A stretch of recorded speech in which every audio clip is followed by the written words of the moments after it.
एक किस्सा ये है कि मैं जिस गांव में पला बढ़ा पैदा हुआ, बिल्कुल नीला गांव का लड़का हूं और बिल्कुल सहानुभूति नहीं चाहिए उसके लिए मुझे। और अचानक 10वीं तक मुझे पता नहीं था मैं एक्टर बनूंगा, एक्टिंग करना है मुझे। गांव में नाटक करता था और साल में एक बार बहुत ही अमेच्योर किस्म का नाटक हमारे यहाँ।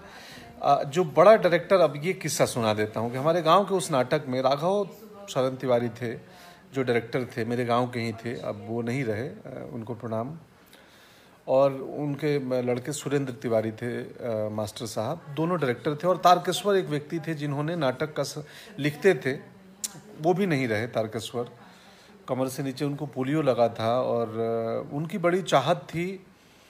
कमर से नीचे वो पोलियो ग्रस्त थे, तो वो एक ही बिस्तर पे बैठे रहते थे, वो मूव नहीं करते थे वहाँ से। तो हम गांव के सारे बच्चों को इकट्ठा करके वो रेडियो पे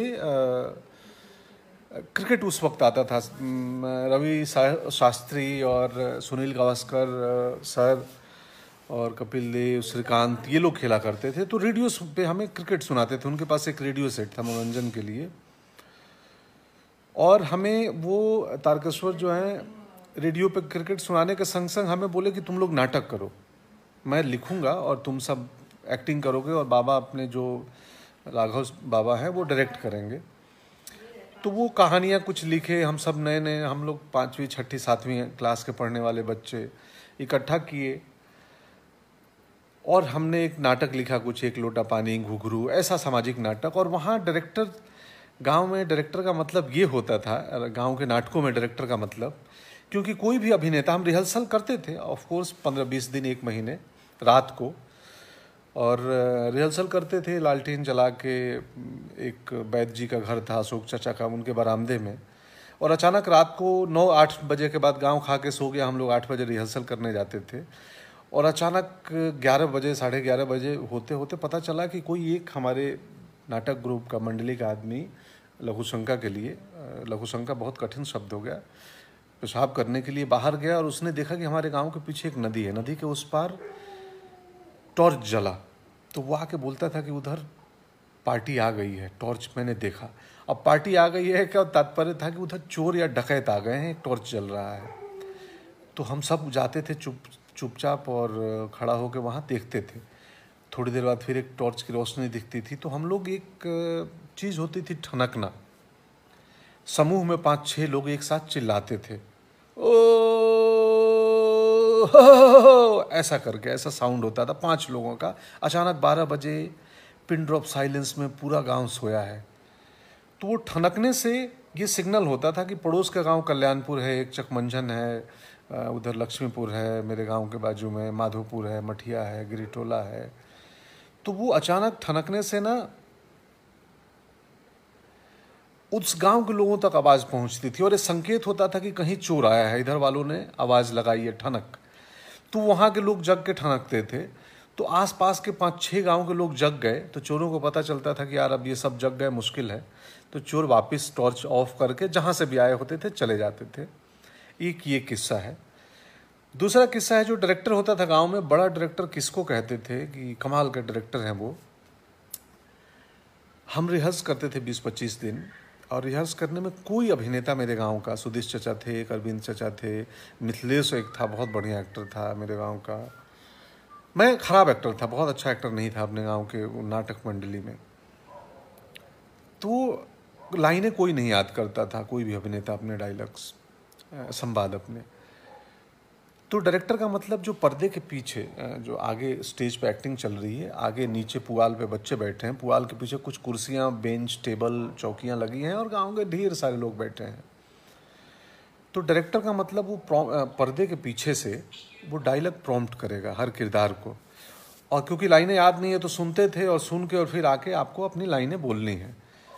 तो कई हमारे बुजुर्ग सीनियर एक्टर होते थे वहाँ, वो लाइनें याद नहीं करते थे, तो उनको अब अपनी एक्टिंग में ना उतने देर सुनाई नहीं दिया कि पीछे क्या बोला डायरेक्टर ने, सुरेंद्र मास्टर ने क्या बोला, वो Surendra master.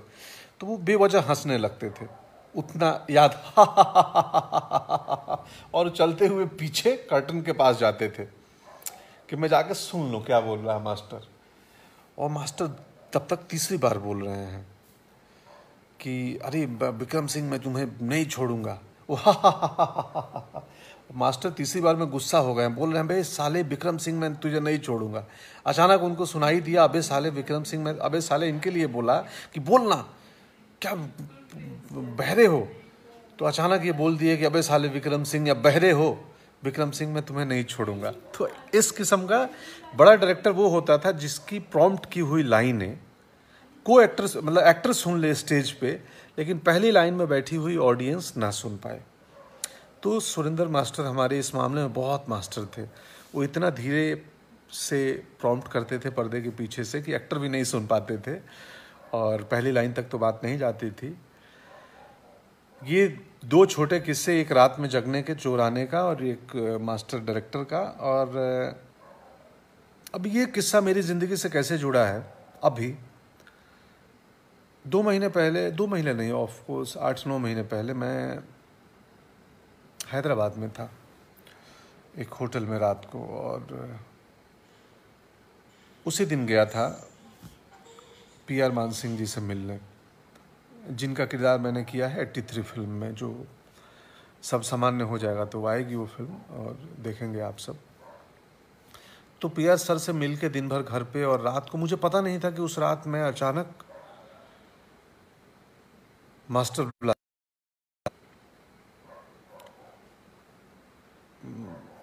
Mister Sunil Gavaskar sir से मिल लूंगा।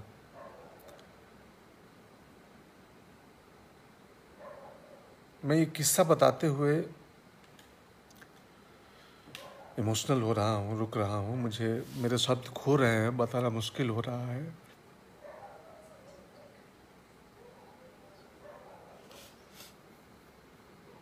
खैर मैं मिला एक कमरे में, मुझे यकीन नहीं हुआ कि मैं सुनील सर के साथ कमरे में हूँ। हम 1 घंटे तक बातें किए। उन्होंने मेरी एक परफॉर्मेंस की तारीफ़ की जो एक सीरीज़ देखा था हाल फिलहाल क्रिमिनल जस्टिस, उसका एक सीन, एक खास जेस्चर की बात की, मुझसे बताया कि तुम वो सीन मुझे याद है। मेरे को लगा सर आप इतने डिटेलिंग में देखे थे, आपको याद है? बोले हाँ। फिर मैंने उनको ना तारकेश्वर का किस्सा बताया कि हमारी ज़िंदगी में गेम क्रिकेट और आप लोग को लाने वाला व्यक्ति वो है तारकेश्वर तिवारी, जो अब इस दुनिया में नहीं है। और मैंने सोचा भी नहीं था ज़िंदगी में कि किसी दिन मैं आपसे मिलूंगा, आपके साथ बैठूंगा। ये बात मैंने उनको बताई, पूरी कहानी बताई जो आज मैंने आपको शेयर की, और मैं वहाँ भी भावुक हो गया था। मैं ट्राई करूँगा वो तस्वीर, अगर मुझे मिल गई फ़ोन में, मैंने तस्वीर उस दिन ली थी। आमतौर पर मैं तस्वीरें साझा नहीं करता हूँ, नहीं लगाता हूँ, मुझे पसंद नहीं है, तो वो तस्वीर मैं शेयर करूँगा अगर मिल गई तो। तो एक गांव का लड़का जो गांव में रेडियो पे क्रिकेट खेलते हुए सुनील गावस्कर मास्टर ब्लास्टर सुनता था, जिसने सोचा नहीं था कि कभी मैं उनसे मिलूंगा या किसी भी इंडियन टीम के उस वक्त के लोगों से मिलूंगा। शुक्रिया आप सबों का, शुक्रिया मेरे पेशा का कि मैं 83 के सारे प्लेयर्स से मिला। कपिल सर के साथ गुजारा समय, मोहिंदर अमरनाथ, जिमी पाजी के साथ, श्रीकांत सर के साथ, मान सिंह जी जिनका मैंने किरदार किया है।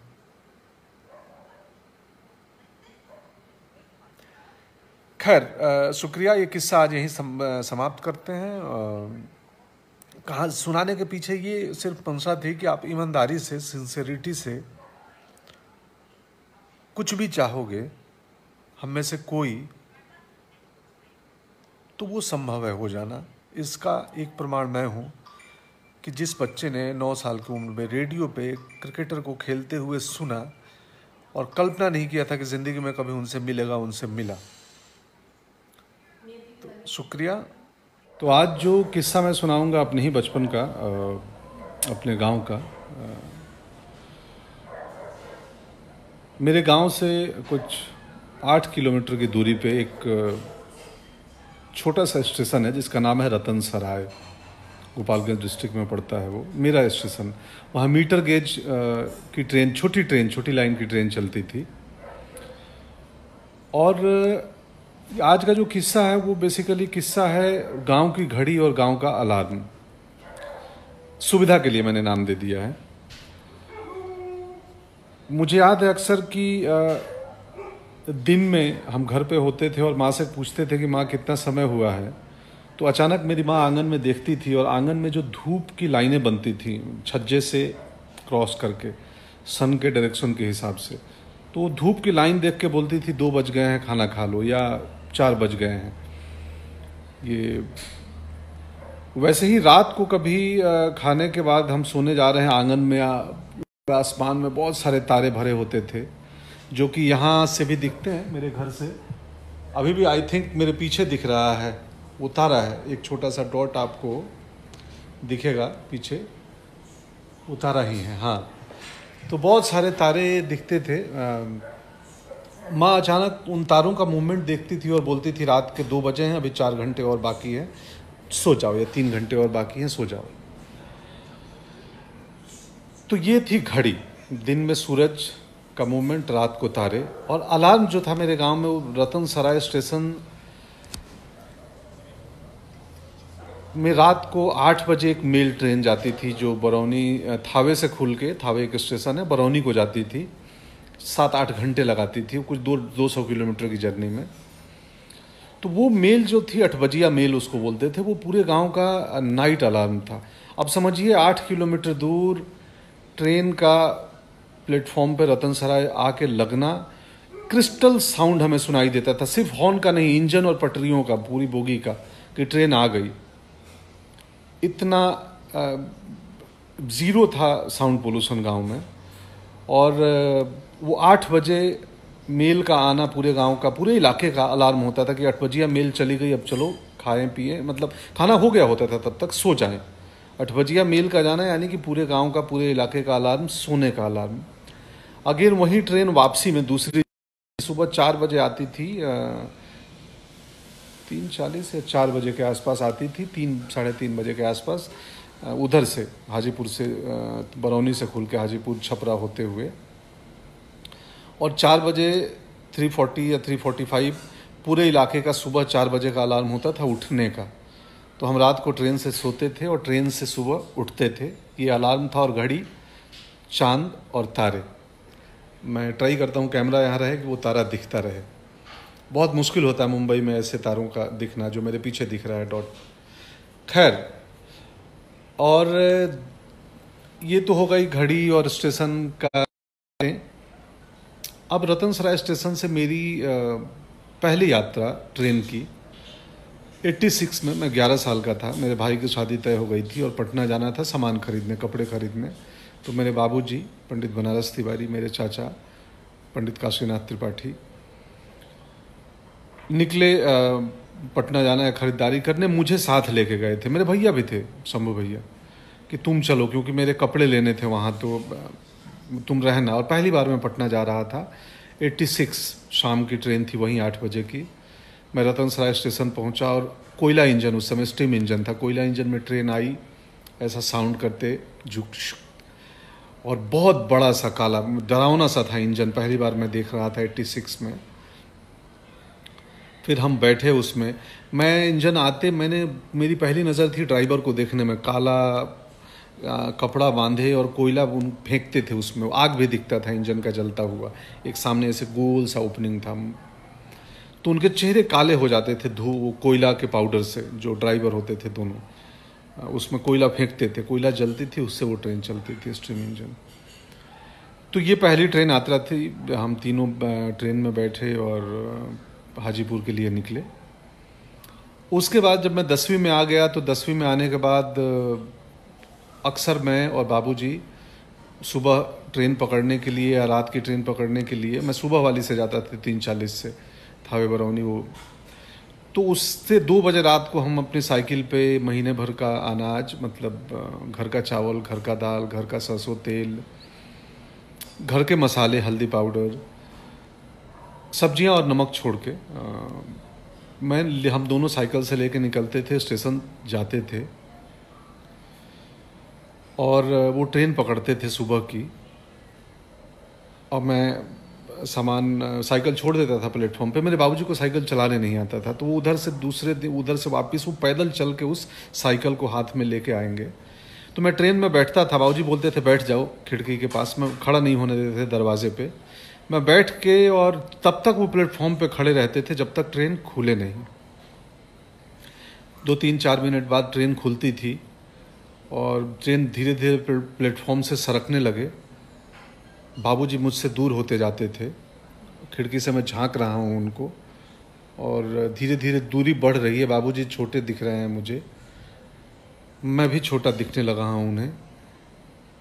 अचानक मुझे जो रतन सराय रेलवे प्लेटफॉर्म जो है ना, वो मेरे लिए गायब हो जाता था और वो लगता था मेरा घर है। कोई नहीं है प्लेटफॉर्म पे, मेरा घर है, बाबूजी खड़े हैं और माँ भी खड़ी है, प्रकट हो जाती थी। और मैं उन दोनों से दूर धीरे धीरे रेंगती हुई ट्रेन में निकल जाता था। ऐसा महसूस होता था, लिटरल नहीं है। तो और फिर पटना चले आते थे पढ़ाई के लिए, +2 के। महीना दिन 1.5 महीने पटना रहे। जब राशन ख़त्म हो गया तो फिर चिट्ठियाँ होती थी, मोबाइल फ़ोन थे नहीं, तो तय करते थे कि अब वापस चलते हैं गांव, राशन लेके आएंगे। और गांव गए तो गांव जाने के बाद कई बार 15 दिन, 20 दिन, महीने निकल जाते थे और फिर वापस वहीं स्टेशन, वहीं रेलवे स्टेशन रतन सराय, वहीं बाबूजी और वहीं ट्रेन का निकलना और स्टेशन की जगह पे मेरा घर होना, माँ का दिखना। शुक्रिया।